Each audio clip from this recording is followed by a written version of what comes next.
Guys, it's Corey. You notice we've done a lot of retro gaming and retro collecting and stuff over the past year or so, and it's gonna get a whole lot more than that. But if you're a retro collector yourself, if you have the original NES style with the little tray that the games go in straight, and then you got to push them down and that mechanism, you may have noticed you have a lot of problems with that. Games won't load sometimes they will. There's little tricks to the tray that you can push it in a certain way, get it to work, but those tricks don't always work.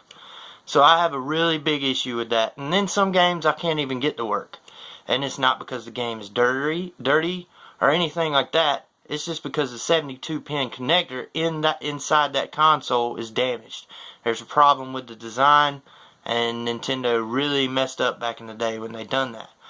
But I've looked into solutions all over the internet, all over YouTube and everything else to try to repair this and see what can be done. You can always order a new 72-pin connector, change that out, but everything, according to my research, it's not a permanent fix because it's eventually going to do the same thing as the original done. So, upon my research, I found a product by ArcadeWorks. And it's basically this little doodad here.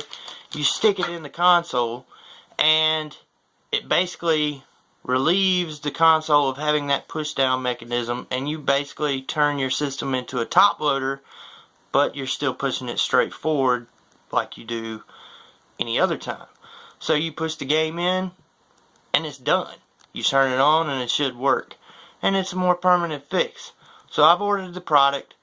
We're going to test it out. I'm going to show you what, if you're not familiar with these problems, which if you're a retro collector and you've played NES, I'm sure you are.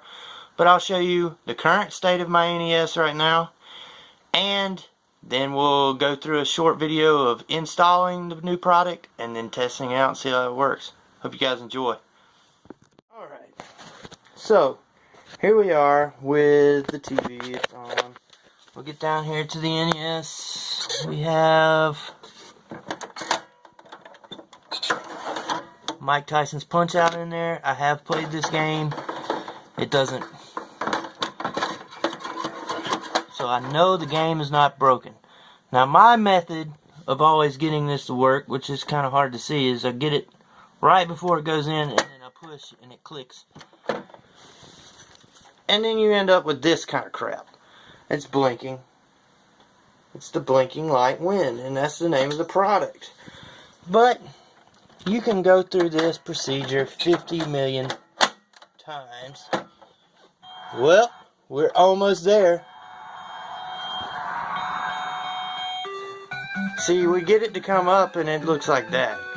It's all scratchy and distorted. But today we're going to try to make that fix and see how this new product works. Let's get started. Here we have the NES. Handy dandy Phillips head screwdriver, because that's all you need.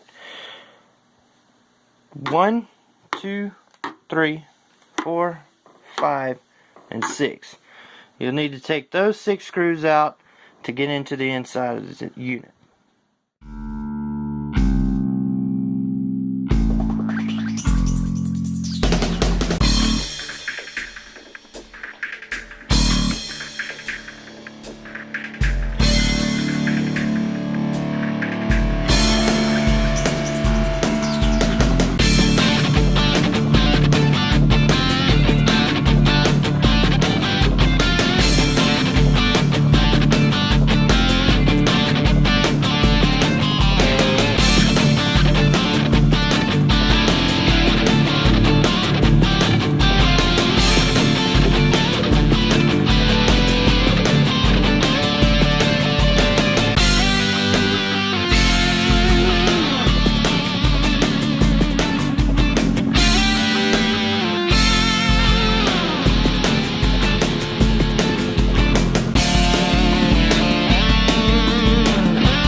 TV on, Mike Tyson's Punch Out.